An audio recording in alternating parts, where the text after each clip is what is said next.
Today we're working with the other hand crossing song in my first piano adventure, which is riding the escalator.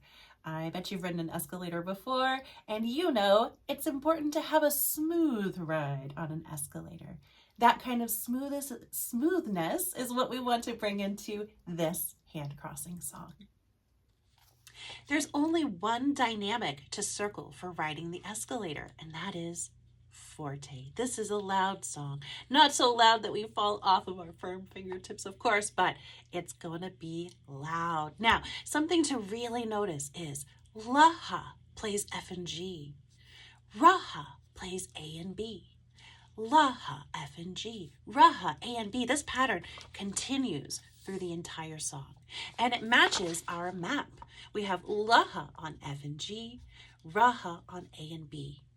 Now, we're going to begin low for this pattern. I'm going to start right here.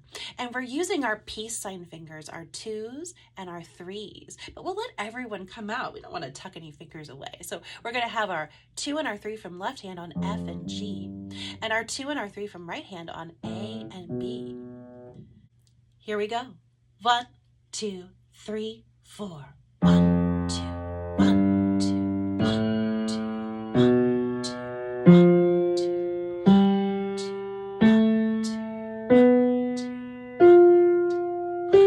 2, 1, 2, 1, 2, 1, 2. That's it. Unlike Jungle Wedding, we're not playing up and down the entire piano this time, just what is written in this little space.